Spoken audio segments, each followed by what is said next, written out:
আসসালামু আলাইকুম। System academic কেয়ারের পক্ষ থেকে জানাই আন্তরিক সালাম ও শুভেচ্ছা। আমি শুরু করব ষষ্ঠ শ্রেণীর গণিত 2024 সাল নতুন বইয়ের 7ম অধ্যায়। অধ্যায়ের নাম বীজগাণিতিক রাশির জগৎ। অঙ্কগুলা মনে হচ্ছে অনেক সহজ, বাট আমি আপনাকে শেখাই, দেখেন যদি আপনি অঙ্কগুলা না বুঝতে পারেন তাহলে আপনি পাবেন 0। কেন? আপনি লিখছেন এরকম যে এখানে যদি কোথাও যোগ থাকে, যোগের ক্ষেত্রে বলতে হবে যে সাথে, কি বলতে হবে? সাথে। আর যদি কোথাও বিয়োগ থাকে বলতে হবে থেকে। প্রথম পার্থক্য এটা, যদি অঙ্কের মধ্যে যোগ থাকে লিখতে হবে যে এত এর সাথে, আর যদি বিয়োগ থাকে তাহলে এত থেকে। প্রথম কথা এটা। এবার দেখেন, সাপোজ 5 যোগ 5 বিয়োগ 3, তাহলে 5 আর 5 10 বিয়োগ 3। তাহলে দেখেন 5 এবং 5 এই 10 কিন্তু যোগফল, দেখছেন? 5 এবং 5, তাহলে এই দুটি যোগফলের সাথে না, প্রথম এই দুটি যোগফল, যোগফল থেকে 3 বিয়োগ। প্রথম এই দুটি যোগ প্রাপ্ত যোগফল, এই 10টা কি বলেন তো? 10টা হলো প্রাপ্ত যোগফল, দেখছেন? যোগ প্রাপ্ত যোগফল থেকে 3 বিয়োগ। তাহলে অঙ্ক ইজি? ইজি না, অনেক বেশি বোঝার বিষয় আছে। আপনারা মনে করছেন নর্মাল অঙ্ক, না, এটা কিন্তু অনেক বেশি বোঝার বিষয়। তাহলে 1 নম্বর সমাধান 7x। 7x বলতে কি বুঝি? 7x কিছুই নাই, তাহলে গুণ আছে। কিছু না থাকলে একটা গুণ আছে, তাহলে আমরা কি বলতে পারি? এখানে x হলো চলক, চলক কেন? x, তার 7 গুণ। x মানে কি হইতে পারে? একটা খাতা, একটা বই, কিছু হইতে পারে, টাকা, যা কিছু, বাট তার 7 গুণ। তাহলে চলককে তার 7 গুণ, অন্যটা না কিন্তু। চলক যে তার এত গুণ। তাহলে আমরা কি লিখতে পারবো? 7x এর অর্থ x এর 7 গুণ। আশা করি বুঝতে পারছেন। 2 নাম্বারটা 3x + 5y এর অর্থকে আমরা লিখে নিই।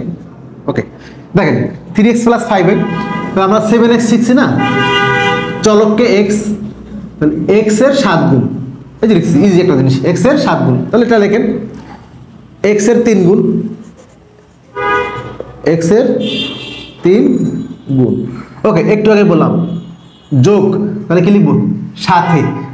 x এর 3 গুণ, x এর 3 গুণ না, 3 গুণের সাথে, অথবা x এর 3 গুণের সাথে y এর 5 গুণ। তাহলে 3 গুণ নাকি 3, x এর 3 গুণের সাথে, x এর 3 গুণের সাথে